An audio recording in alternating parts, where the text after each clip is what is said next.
Hello everyone, कैसे हैं आप सभी। आई होप अच्छे एंड स्वस्थ होंगे। आप सभी का स्वागत है आपके अपने यूट्यूब चैनल लर्न विद प्रीत चौधरी में। जैसा कि आपको पता है कि हमारी जो आरएस मेंस 2024 की हिंदी की क्लासेज है वो चल रही थी। हिंदी की क्लासेज में हम एक चीज तो जानती हैं कि हमें जो फोर्थ पेपर है वो अच्छे से अटेम्प्ट करने के लिए है, वो पूरी की पूरी हिंदी को अच्छे से समझना ही समझना नहीं, रटना भी पड़ेगा। उसके लिए हमारे पास दो ही बुक है, एक तो आपकी नवीन हिंदी व्याकरण की बुक है और दूसरी आपकी राघव प्रकाश की बुक है। इन दो बुकों से हम अच्छे से अच्छी तैयारी कर सकते हैं। ये राघव प्रकाश जी वाली बुक है, ये तो हमें अच्छे से पढ़नी ही पढ़नी है।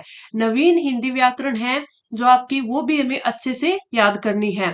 तो इन दोनों को हम पढ़ सकते हैं, लेकिन ज्यादा बच्चों की दिक्कत आ रही है कि एग्जाम में क्वेश्चंस किस प्रकार आएंगे, हम क्वेश्चंस को किस प्रकार है वो लिख पाएंगे, हमारा जो पेपर है वो अच्छे से अटेम्प्ट है वो हम किस प्रकार कर पाए कि हम पूरा का पूरा अटेम्प्ट भी कर ले। तो इसके लिए मैंने सोचा कि शुरू में मैं आपको कुछ है वो टेस्ट करवाती हूँ, जिसके अंदर हम टेस्ट करेंगे तो हमारी तैयारी भी बहुत अच्छी हो जाएगी। और साथ में तैयारी के साथ साथ है जो हमारी प्रैक्टिस है वो भी बहुत अच्छे से इन क्वेश्चंस की हो जाएगी कि हम वैसे ही क्वेश्चन की प्रैक्टिस करें जो हमारे एग्जाम में आते हैं। कल मैंने आपके लिए जो क्वेश्चंस करवाए थे वो 10 क्वेश्चन थे आपके, और 10 क्वेश्चंस है वो 20 मिनट में, मैंने कहा था कि आप 20 मिनट में करके देखो, और आपके 20 मार्क्स के ये क्वेश्चंस हैं। इन 10 क्वेश्चंस में जैसे मैंने संधि के करवाए तो एक में 4 क्वेश्चन थे। कल जैसे मैंने आपको करवाया था कि जो मैंने शब्द दिए थे उनकी आपको संधि करनी थी, लेकिन आज मैं शब्द लेके आई हूं, उनका हमें क्या करना है, संधि विच्छेद करना है। ये यहाँ पर जो मैं आपको टेस्ट करवा रही हूँ एज ए आप एग्जाम मान के चलिए, बिल्कुल सेम पेपर आपके एग्जाम में इस प्रकार आएगा। बस हमें अभी से क्या तैयारी करनी है कि जैसे हम पढ़ रहे हैं तो उसके साथ साथ हमें ये भी देखना है कि हम किस प्रकार लिख रहे हैं, किस प्रकार हम लिख पाएंगे, किस प्रकार और हम अच्छे से तैयारी करें कि हम, जैसे हम सभी को होता है कि पहले तो हम पढ़ लेते हैं फिर लिख लेंगे, नहीं। पहले आप, जब हमने दो आपके टॉपिक है वो कर लिए थे, संधि और उपसर्ग, लेकिन अभी जब तक हमें लिख लिख के प्रैक्टिस नहीं करेंगे, हमारी प्रैक्टिस नहीं होंगी, उनको हम चाहे 3 से 4 बार पढ़ लें। इसलिए हमें करना क्या है कि हमें साथ साथ है वो लिखने की प्रैक्टिस करनी है। अब ये टेस्ट आपके क्या काम आएगी, आप इन टेस्ट को जैसे मैं करवाऊंगी, मैं आपको बताऊंगी कि हाँ इस चीज को हम ऐसे याद कर सकते हैं। एक ही जो आपका क्वेश्चन होगा उसके मैं 4 4 एग्जाम्पल दे के बताऊंगी कि हाँ ये हमने 4 इसलिए याद किए, तो आप उसी हिसाब से है फिर आपके वो माइंड में सेट हो जाएगा और आप उसी प्रकार है अपने है वो याद करने लग जाओगे। और लिख लिख के 1 से 2 बार आपने याद कर लिया, फिर आपका काम है सिर्फ रिविजन करना। तो इसलिए आपके लिए क्लास वेरी इंपॉर्टेंट है। दूसरा, ये तो हम है जो हमारे पार्ट ए को मजबूत कर रहे हैं, साथ ही हमारे पार्ट बी और सी की बात करें तो बी में मैंने आपको है एक कार्यालय जो पत्र होता है वो मैंने आपको प्रारूप लेख है उसका बताया था कि किस प्रकार आप लिख सकते हो, उसकी फॉर्मेटिंग मैंने बताई थी। अब मैं जल्दी 1 2 वीडियो और लेके आऊंगी जिसमें मैं 1 2 बार और बताऊंगी अलग अलग एग्जाम्पल लेके, फिर काफी सारे एग्जाम्पल है वो आपको मैं टेलीग्राम चैनल पर प्रोवाइड करवा दूंगी। इसी प्रकार हमें जो हमारा पार्ट सी है निबंध वाला उसे भी अच्छे से तैयार करेंगे। अब चलिए चलते हैं हमारे आज के टेस्ट पर। हमारा आज का टेस्ट है जिसमें हमें ये 20 मार्क्स के क्वेश्चन है वो अटेम्प्ट करने हैं अच्छे से। पहला क्वेश्चन है कि निम्नलिखित शब्दों की संधि विच्छेद करिए। हमें जो शब्द दिया गया है उसकी संधि विच्छेद करनी है। संधि विच्छेद है तो हमें दिया गया अंत्याक्षरी। अंत्याक्षरी की बात करें तो इसका संधि विच्छेद क्या होगा, अंत्य, अंत्य प्लस अक्षरी, अंत्य प्लस अक्षरी। बस हमें एग्जाम में इतना ही लिखे आना है, ना इसकी संधि बतानी है, ना हमें सोचना है कि इसकी संधि है वो क्या है। बस हमें ये वर्ड है बिल्कुल अच्छे से आना चाहिए कि इसकी संधि विच्छेद क्या होगा, संधि विच्छेद दे दे तो संधि इसकी क्या होगी। अगला है अधानुगामी। अंधानुगामी का अगर हम देखें तो उसका क्या होगा, अंध, अंध प्लस अनुगामी, अनुगामी। बस इतना ही हमें लिखना है, आगे बढ़ जाना है। अतिशयोक्ति की बात करें तो इसका जो संधि विच्छेद होगा वो क्या होगा, अतिशय, अतिशय प्लस उक्ति, अतिशय प्लस उक्ति।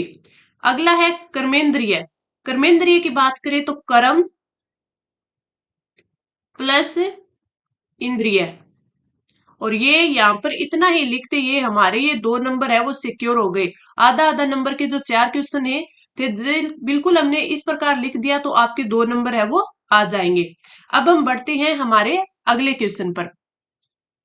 अगले क्वेश्चन की बात करें तो हमारा अगला क्वेश्चन आता है कि निम्नलिखित उपसर्गों के संयोग से दो दो शब्द हमें बनाने हैं। दो दो शब्द बनाने हमें उपसर्ग दिया गया नी, प्रति, परि और वी। हमें इसमें देखना क्या है, हमें बस इनके है दो दो उपसर्ग लिखने हैं। जैसे नी का मैंने आपको करवाया था निकाय, नी से क्या बन सकता है निकाय। निकाय के बाद निकृष्ट, निकृष्ट। और क्या बन सकता है निक्षेप। ये जो मैं आपको लिखवा रही हूं ये ज्यों के त्यों बनने वाले शब्द है। ठीक है, वैसे शब्द के जो आपका शब्द होता है उसके आगे उपसर्ग लग गया तो ये ज्यों के त्यों बनने वाले शब्द है। जैसे निगम, जैसे निगम, निकाय, निकृष्ट, निक्षेप और निगम ये लिख देंगे। हमें सिर्फ दो ही लिखना है, मैं ज्यादा आपको बता रही हूँ ताकि आपको अच्छे से समझ आ पाए। इसके अलावा अगर हम ये लिख सकते हैं, जैसे हमने लिख दिया न्यस्त, क्या लिख दिया न्यस्त। ये भी बिल्कुल सही होगा। क्यों? क्यों इसका संधि विच्छेद होता है नी प्लस अस्त, नी प्लस अस्त। और ये कौन सी संधि है, ये आपकी है यण संधि। तो अपन ये भी वर्ड लिख सकते हैं न्यस्त। लेकिन ज्यादा आपका अच्छा लिए क्या होगा कि आप सीधे जो के जो शब्द बनते हैं वो भी अपन लिख सकते हैं ताकि हमारा जो टाइम है वो बच सके। लेकिन किसी के माइंड में है ये आ रहा हो तो अपन फटाक से ये भी लिख सकते हैं। जैसे निषेध, क्या लिखे निषेध। निषेध में अपन क्या लिख सकते हैं नी प्लस सेद। ये संधि नहीं लिखनी है, बस मैं आपको बता रही हूँ कि ये भी आपके नी उपसर्ग से बनने वाले शब्द हैं। जिसमें संधि कौन सी है आपकी, ये व्यंजन संधि है। ये आपके कौन सी है व्यंजन संधि। और भी शब्द होती है आपके निष्ठा, निष्ठा। तो इसमें आपका क्या होता है, इसमें आपका होता है नी प्लस स्था, नी प्लस स्था। तो ये भी आप लिख सकते हैं। इसकी मैं आपको बताऊं तो ये भी, इसमें भी आपकी कौन सी है व्यंजन संधि है। आप लिख सकते हो एग्जाम्पल के रूप में न्यास, नी प्लस आस, आपकी यण संधि। बताने का सिर्फ इतना सा मोटिव है कि आप ज्यों के त्यों बनने वाले शब्द हो चाहे संधि से बनने वाले शब्द हो कैसे भी हो, हमें बस नी उपसर्ग लगा के दो शब्द लिख के आनी है। ये मैंने इसलिए बताया कि आपके माइंड में उस टाइम ये भी वर्ड आ रहे हो तो आप कंफ्यूजन में ना हो, फटाक से अपना आंसर लिख दें। अगले पे बढ़ते हैं प्रति उपसर्ग। प्रति उपसर्ग की बात करें जैसे परिक्रमा, सॉरी प्रति की बात करें तो प्रतिकूल, इसकी बात करें प्रतिकूल, प्रतिकूल हो गया। और क्या बन सकता है आपका प्रतिहार, प्रतिहार, प्रतिकार। ठीक है। और बन सकता है आपका प्रतिक्रिया, प्रतिक्रिया। ये वो जो के त्यों बनने वाले शब्द हैं। इसके साथ ही आप संधि की बात करें तो आप यहाँ लिख सकते हैं आपका प्रतीक, प्रतीक संधि से बनने वाला है। जैसे प्रति प्लस इक, प्रति प्लस इक। और बन सकता है आपका प्रतीक्षा, प्रतीक्षा। इसमें आपने देखा इसमें होगा आपका प्रति प्लस इक्षा और आपकी दीर्घ संधि है। इसमें कौन सी है दीर्घ संधि है। उसी प्रकार आप क्या लिख सकते हैं प्रत्यर्पण, प्रत्यर्पण।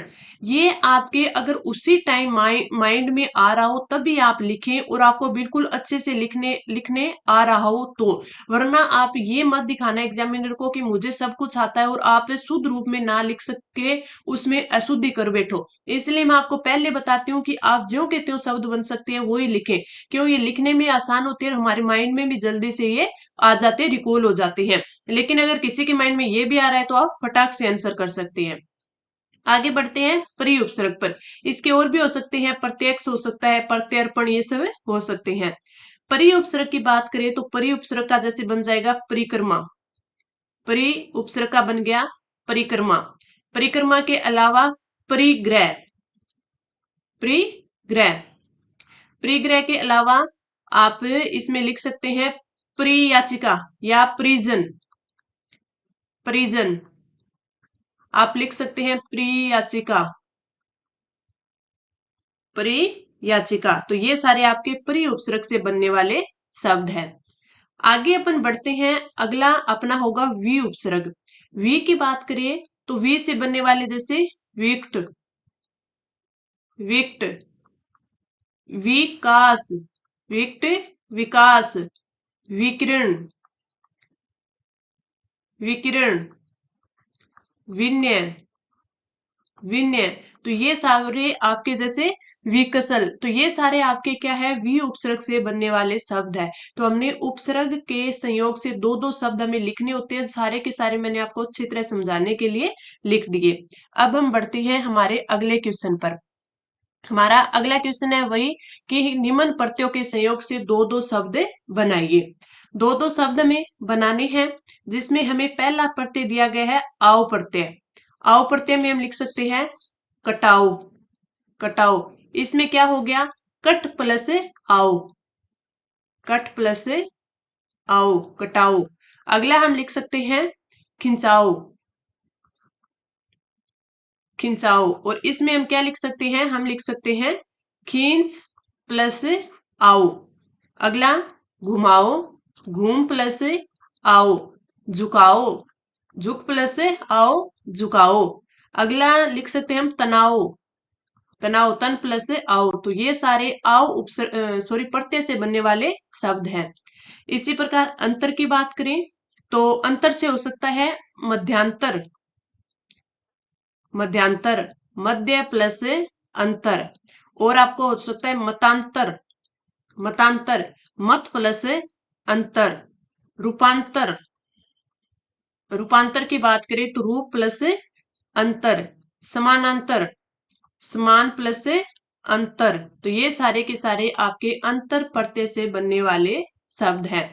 मैं आपको तीन चार या पांच ये इसलिए लिखवा रही हूं ताकि आपके माइंड में रहे कि हाँ हम इतने याद करके जाएंगे, तब एटलीस्ट हमें दो से तीन है वहां पे याद रहे। अक की बात करें तो अक से कौन कौन से बन सकते हैं, जैसे आपका ठंडक। ठंडक, ठंड प्लस अक। और बन सकता है आपका भनक। भन प्लस अक। भोजक, भोज प्लस अक। और थोड़ा सा अच्छा लिखना चाहे तो आप लिख सकते हैं अरण्यक। अरण्यक, अरण्य प्लस अक।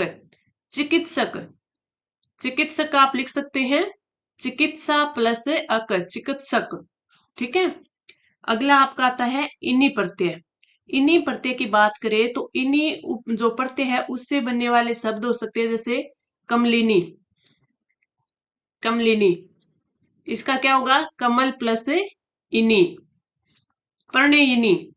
पर्णयिनी, आप थोड़ा सा इसकी शब्द शुद्धि पर जरूर ध्यान दें। पर्णय प्लस इनी। यक्षिणी, काफी बार पूछा गया आपका शब्द है यक्षिणी। यक्ष प्लस इनी। वाहिनी। वाहिनी का क्या हो सकता है, वाहन प्लस इनी। विहंगिनी, आप कैसे लिखेंगे, विहंगिनी। विहंग प्लस इनी। तो ये सारे आपके क्या हो गए, प्रत्यय से बनने वाले दो दो शब्द। अब हम आगे बढ़ते हैं। हमारा अगला क्वेश्चन है निम्नलिखित शब्दों के विलोम लिखिए। निम्नलिखित शब्दों के विलोम लिखिए। हमें एक शब्द दिया होगा, उसका हमें विलोम शब्द लिखना है। ये सारी के सारे अच्छे से प्रैक्टिस करवा रही हूँ ताकि आपकी आज से ही अच्छे से प्रैक्टिस हो जाए। हमें शब्द दिया गया अतरंग। हमें सभी को पता है अतरंग का अर्थ होता है, आपका जो विलोम होता है वो होता है बहिरंग। बहिरंग। अगला अतिवृष्टि। अतिवृष्टि का क्या होता है, अतिवृष्टि का होता है अनावृष्टि। कुछ भी चीज अगर आपको समझ में नहीं आती है तो आप तुरंत नीचे कमेंट करके लिख सकते हैं। कोई भी डाउट होता है किसी से भी रिलेटेड, आप फटाक से पूछ सकते हैं। अज्ञ का विलोम होता है विज्ञ। विज्ञ के साथ साथ आप लिख सकते हैं प्रज्ञ। प्रज्ञ के साथ साथ आप लिख सकते हैं सर्वज्ञ। तो अज्ञ के तीनों आपके विलोम होते हैं, विज्ञ, प्रज्ञ और सर्वज्ञ। अक्षम की बात करें तो अक्षम का विलोम होता है सक्षम। बस हमने ये चार शब्द लिखे और हमारे 2 नंबर है वो पक्के हो गए। इस प्रकार हमें पेपर है वो अटेम्प्ट करना है। अगले क्वेश्चन पर पढ़े तो अगला हमारा क्वेश्चन हमें क्या मिलेगा, अगला क्वेश्चन मिलेगा हमें पर्यायवाची शब्द है लिखने हैं। दिए गए शब्दों के दो दो पर्यायवाची शब्द, दिए गए शब्दों के दो दो पर्यायवाची हमें लिखने हैं। जैसे पहले हमें दे दिया अंगूठी। अंगूठी बहुत ईजी है, हमें पता होता है अंगूठी को क्या बोलते हैं, छल्ला भी बोलते हैं। और क्या बोलते हैं, छल्ले के साथ छाप भी बोलते हैं। छाप के साथ साथ मुंदरी भी बोलते हैं। मुंदरी, मुद्रिका। ठीक है, तो ये इसमें बोलते रहे, हमें सिर्फ दो ही लिखना था, हमने लिख दिए चार। अगला है अतिथि। अतिथि के हम क्या क्या, अतिथि को हम पाहुना भी बोलते हैं, पाहुना। ठीक है, इसके साथ साथ मेहमान, मेहमान, अभ्यागत, अभ्यागत, आगंतुक, क्या बोलते हैं, आगंतुक। आप ये मत सोचना कि हम कोई भी वर्ड है हमें कैसे पता लगे शब्द शुद्ध है। जितने भी मैं वर्ड आपकी हिंदी की क्लास में जितने भी लिखती हूँ, सारे के सारे बिल्कुल शब्द शुद्धि के हिसाब से शुद्ध रूप से लिखती हूँ। तो आप देखकर कंफ्यूज ना हो। फिर भी अगर आपको कोई कंफ्यूजन होता है तो आप कमेंट करके पूछ सकते हैं। अतिथि का, पाहुना, मेहमान, अभ्यागत और आगंतुक। तो इसके आपके इसके आगत भी लिख सकते हैं आप, अभ्यागत, आगंतुक, आगत, पाहुना, मेहमान, ये सारे आपके क्या है, अतिथि के पर्यायवाची शब्द। अब बात करते हैं अधिकार। अधिकार का आधिपत्य, आधिपत्य बोलते हैं ना, किसी चीज पर आधिपत्य कर लेना, किसी चीज पर कब्जा यानी अधिकार, किसी चीज पर दावा, अपना दावा, किसी चीज का स्वामित्व, स्वामित्व और हक, और हक, ये सारे क्या है, ये आपके अधिकार के पर्यायवाची शब्द है। अगला अध्यापक। अध्यापक के देखें तो कई सारे हैं, जैसे उपाध्याय, गुरु, व्याख्याता, शिक्षक। तो अपन लिख सकते हैं गुरु, ध्यान रखना ऊ की मात्रा का, उपाध्याय, उपाध्याय। और आप लिख सकते हैं व्याख्याता, व्याख्याता। और आप लिख सकते हैं शिक्षक, शिक्षक। और क्या लिख सकते हैं आप लिख सकते हैं आचार्य, आचार्य। आचार्य क्या होता है, आपका अध्यापक होता है। तो अध्यापक के आप लिख सकते हैं आचार्य हो गया, उपाध्याय हो गया, व्याख्याता, गुरु, शिक्षक। तो ये सारे के सारे आपके अध्यापक के पर्यायवाची शब्द है। अब हम बढ़ेंगे आगे। तो हमारे 5 तक है जो क्वेश्चन हो गए, और 5वां क्वेश्चन हमारा क्या था, पर्यायवाची से रिलेटेड। अब हमारा जो छठा क्वेश्चन आता है वो आता है कि आपके शब्द युग्मों का अर्थ भेद है वो स्पष्ट करना है। यानी हमें शब्द युग्म दिए होते हैं, समान समान होते हैं वो वर्तनी की दृष्टि से, लेकिन उनके अर्थ है वो अलग अलग होते हैं। तो इन पर हमें इनका आंसर लिखना है। सबसे पहले हमें दिया हुआ है अंत। अंत का होता है समाप्त या समाप्ति, समाप्त। अंत का क्या होगा, समाप्त। अगला दिया हुआ है अंत्य। अंत्य की बात करें तो इसका अर्थ होता है अंत का या फिर नीचे का। तो हम लिख सकते हैं नीचे का या अंत का, अंत का। तो ये क्या होता है, अंत्य। अंत, समाप्त, अंत्य, नीचे का या अंत का। अगला आता है अकुल और अकुल। अकुल की बात करें तो अकुल क्या होता है, कुल रहित।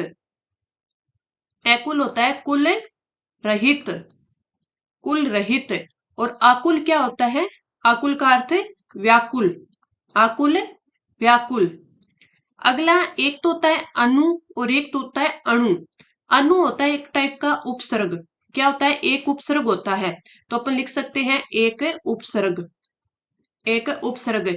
आपको एग्जाम्पल दूं मैं अनु का, जैसे कि अनु का जैसे हो जाएगा अनुकरण। क्या हो जाएगा, अनुकरण, अनुकरण। तो ये क्या हुआ है, उपसर्ग लगा हुआ है आगे अनु। तो ये क्या होता है, अनु होता है एक प्रकार का उपसर्ग या एक उपसर्ग। अणु की बात करें तो ये क्या होता है, सूक्ष्म कण होता है, सूक्ष्म कण होता है। जो हम केमिस्ट्री में पढ़ते हैं ना, परमाणु, अणु, तो कई परमाणुओं से मिलकर अणु बनता है। तो वही है, एक अणु एक उपसर्ग और अणु एक सूक्ष्म कण। अगला आता है अवरोध और अविरोध। अवरोध और अविरोध। अवरोध होता है रुकावट। अवरोध क्या होता है, रुकावट, रुकावट, रुकावट। और अविरोध की बात करें तो ये होता है बिना विरोध के, क्योंकि विरोध के आगे ए लगा है, और ए का अर्थ मैंने आपको उपसर्ग में बताया था बिना, बिना यानी बिना रुकावट के। तो आप क्या लिख सकते हैं, बिना विरोध का या बिना विरोध के, अविरोध, बिना विरोध के। तो ये आपके क्या हो गए, शब्द युग्म हो गए। अंत का हो गया अंत्य, अंत और अंत्य। तो अंत का समाप्त, अंत्य का नीचे का या अंत का। एकुल का कुल रहित, आकुल, व्याकुल। अणु का एक उपसर्ग, अणु, सूक्ष्म कण। अवरोध, रुकावट, और अविरोध, बिना विरोध के। अब आगे हमारा आता है कौन सा, वाक्यों के लिए एक सार्थक शब्द। वाक्यों के लिए सार्थक शब्द यानी हमें इनका क्या लिखना है, वाक्यांश के लिए एक शब्द। सबसे पहले हमें दिया हुआ है याचना करने वाला। सबसे पहले क्या दिया हुआ है, याचना करने वाला। तो इसका क्या होता है, याचना करने वाला यानी याचक। क्या होता है, याचक। ये मैंने आपको करवाया हुआ है वाक्यांश के एक शब्द में। युद्ध करने की इच्छा, युद्ध करने की इच्छा होती है, वो होती है युयुत्सा। क्या होती है, युयुत्सा इंपॉर्टेंट है, मैंने आपको बताया था। युद्ध करने की इच्छा, यज्ञ करने की इच्छा, और आपके सोने की इच्छा, खाने की इच्छा, तो ये सारे के सारे मैंने आपको बताया था। याचना करने वाला याचक, युद्ध करने की इच्छा युयुत्सा। अगला आता है आपके वाक्यों के शुद्ध रूप लिखिए। कल हमने लिखा था कि जो हमें एक लाइन दी गई थी, वाक्य दिया गया था, ठीक है, और उसमें हमें क्या करना था, वाक्य को पूरा का पूरा हमें लिखना था, आपके शुद्ध रूप लिखना था। तो यहाँ पे वाक्य नहीं आएंगे, तो यहाँ आप लिख सकते हैं शब्द के शुद्ध रूप लिखिए। ठीक है, हमने एक शब्द लिखे हैं और इनके हमें शुद्ध रूप लिखने हैं। सबसे पहले अक्षुण्य। तो अक्षुण्य की बात करें तो अक्षुण्य कभी नहीं होता, ये होता है अक्षुण। क्या होता है, अक्षुण। और अक्षुण कैसे लिखा जाएगा, अक्षुण, ये लिखा जाता है। कभी भी अक्षुण्य है वो नहीं होता। हाँ, अगला आता है अड़ियल। अड़ियल कभी नहीं होता, ये क्या होता है, अड़ियल होता है। अड़ियल, ये क्या होता है, अड़ियल। अज्ञान कभी इस प्रकार नहीं लिखा जाता, ज्ञ लिखा जाता है, तो अज्ञान लिखेंगे इस प्रकार, अज्ञान। आज मैं थोड़े इजी रूप में लेके आई हूँ ताकि आपको ये हो कि हाँ शुरू शुरू में ये हमें नहीं आता है, बस हमें थोड़ा सा कॉन्फिडेंस आना चाहिए, जिससे हमें लगेगा कि हाँ हम सब है अच्छे से इसको आगे प्रिपेयर कर सकते हैं। अगला है अनविष्ट। अनविष्ट में है वो मात्रा कौन सी आती है, छोटी आती है, अनविष्ट, अनविष्ट। और न के आगे आएगी तो अनविष्ट, इसमें आपका ट आएगा तो अनविष्ट, अनविष्ट, ये आपका शुद्ध रूप है, अनविष्ट। अक्षुण ने नहीं होता, अक्षुण होता है। अज्ञान, अज्ञान होता है। अड़ियल नहीं होता, अड़ियल होता है। अनविष्ट, अनविष्ट, तो ये आपका शुद्ध रूप है। तो ये हमने 8 क्वेश्चन किए। कल हमने जो वाक्य की शुद्ध रूप लिखे थे उसमें हमने 2 ही वाक्य लिखे थे जो कि एक एक नंबर के थे। आज के जो क्वेश्चन है इसमें हमने 4 शब्द लिखे हैं, तो शुद्ध शब्द लिखे हैं, तो ये आधा आधा नंबर के यानी आपके नंबर हो गए 2। अगला क्वेश्चन आता है फिर हमारा मुहावरे से। मुहावरे में हमें क्वेश्चन दिया हुआ है कि हमें 2 मुहावरे दिए गए। पहले तो हमें क्या करना है, उनको जो उनका अर्थ है वो बताना है। उसके बाद है हमें उसका वाक्य में प्रयोग करना है। जैसे हमें सबसे पहले जो वाक्य, जो आपका मुहावरा दिया गया है वो दिया गया है सिर झुकाना। सिर झुकाना का अर्थ होता है कि हमें उनकी किसी की पराधीनता स्वीकार कर ली है या फिर पराजय स्वीकार करना। क्या होता है, पराजय, पराजय स्वीकार करना, स्वीकार करना। सिर झुकाना यानी पराजय स्वीकार करना। इसका अगर हम वाक्यों में प्रयोग करेंगे तो इसको किस प्रकार लिख सकते हैं कि अपने हालात से मुकाबला करो, यूं हालातों के आगे सिर झुकाने से काम नहीं चलेगा। यानी हालातों के आगे, यानी हालात के आगे हमें नहीं झुकना है, डटकर मुकाबला करना है। तो क्या हो जाएगा, इसको हम लिख सकते हैं अपने हालात से, अपने हालात से मुकाबला करो। ये आपको वहां पे वाक्य में प्रयोग करना होगा, तो आपको एक वाक्य स्टेटमेंट लिखना होगा जिसमें आप सिर झुकाना मुहावरे का प्रयोग करोगे। तो अपने हालात से मुकाबला, अपने हालात से मुकाबला, ये मुकाबलो लिख दिया, मुकाबला, मुकाबला करो, करो, यूं हालातों का, यूं हालातों के आगे, यूं हालातों के आगे सिर झुकाने से काम नहीं चलेगा। सिर झुकाने से काम नहीं चलेगा, नहीं चलेगा। तो आपने पहले तो इसका अर्थ लिखा, फिर उसका वाक्य में प्रयोग कर दिया, तो ये आपका 1 नंबर है, हो गया। अगला है हथियार डालना। हथियार डालना यानी जो हम संघर्ष कर रहे थे उसको हमने बंद कर दिया, यानी हमने हथियार डाल दिए, अपनी वो ये पराजय है वो स्वीकार कर ली है। हथियार डालना यानी संघर्ष बंद कर देना। इसका अर्थ होता है संघर्ष बंद कर देना, संघर्ष बंद कर देना, कर देना। इसका अगर हम वाक्य में प्रयोग करें तो हम लिख सकते हैं कि सरकार का विरोध कोई लेखक नहीं करना चाहता, अब धीरे धीरे सब ने है वो हथियारे डाल दिए हैं। तो अपन लिखेंगे सरकार का विरोध कोई लेखक, यानी उनके खिलाफ कोई नहीं लिखना चाहता। लेखक, सरकार का विरोध कोई लेखक नहीं करना चाहता, नहीं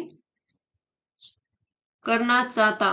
ये मैं आपको खुद ऐसे लिख के दे इसलिए बता रही हूँ ताकि आपकी प्रैक्टिस हो, आप भी सोचे कि हाँ हम भी ऐसे लिख सकते हैं, मैं भी आपकी तरह ही लिख रही हूँ। ठीक है, तो सरकार का विरोध कोई लेखक नहीं करना चाहता। क्यों नहीं करना चाहता? तो आप लिख सकते हैं कि अब धीरे धीरे, अब धीरे धीरे सबने सबने हथियार डाल दिए, यानी संघर्ष अपना है वो बंद कर दिया, हथियार डाल दिए हैं, हथियारे डाल दिए हैं। तो ये हमारे मुहावरे का है वो पूरा क्वेश्चन लिखा गया कि पहले तो हमने है उसका अर्थ लिख दिया, हथियार डालना संघर्ष बंद कर देना, फिर उसका हमने वाक्य में प्रयोग कर दिया कि सरकार का विरोध कोई लेखक नहीं करना चाहता, अब धीरे धीरे सबने हथियारे डाल दिए हैं। अब हम आगे बढ़ते हैं, हमारा जो अगला 9 क्वेश्चन है ये कंप्लीट हो चुके हैं। अगला हमारा आता है शब्दावली से, जो पारिभाषिक शब्दावली होती है उससे हमारा क्वेश्चन है वो आता है, जिसमें हमें 4 जो शब्दावली है उनको अच्छे से लिखना है। तो पहले अब देखें तो पहला हमारा जो शब्द है वो दिया गया है अबोलिशन। अबोलिशन का क्या अर्थ होता है? उन्मूलन। अबोलिशन यानी उन्मूलन, उन्मूलन, समाप्ति। एबोलिशन उन्मूलन या समाप्ति। तो अपने उन्मूलन शब्द है वो अच्छे से याद रखेंगे, एबोलिशन उन्मूलन। अगला है एकेडमिक। एकेडमिक यानी शैक्षणिक, एकेडमिक शैक्षणिक। मैं शुरू शुरू के टेस्ट में जानबूझकर आपके ऐसे क्वेश्चन लेके आ रही हूँ ताकि आपके 20 में से है वो 10 से 12 नंबर है आपके आ जाए, ताकि आपको कॉन्फिडेंस हो। बस आपको करना क्या है, आपको याद आप सब चीजें कर लेंगे, बस आपको ये देखना है कि आप है वो लिखने की प्रैक्टिस है वो किस प्रकार कर पाए। बस हमें एक बार लिखना स्टार्ट करना है, हमें उस चीज को है इतनी प्रैक्टिस में लाना है कि वहां जाके हमें सोचने की जरूरत ना पड़े, टाइम वेस्ट ना करें, बस हम फटाफट लिखते जाएं। अगला है सोलिमन। सोलिमन की बात करें तो इसका अर्थ होता है सत्यनिष्ठा। इसका अर्थ क्या होता है? सत्यनिष्ठा, यानी गंभीर, किसी चीज के लिए गंभीर या किसी चीज के लिए सत्यनिष्ठा, गंभीर।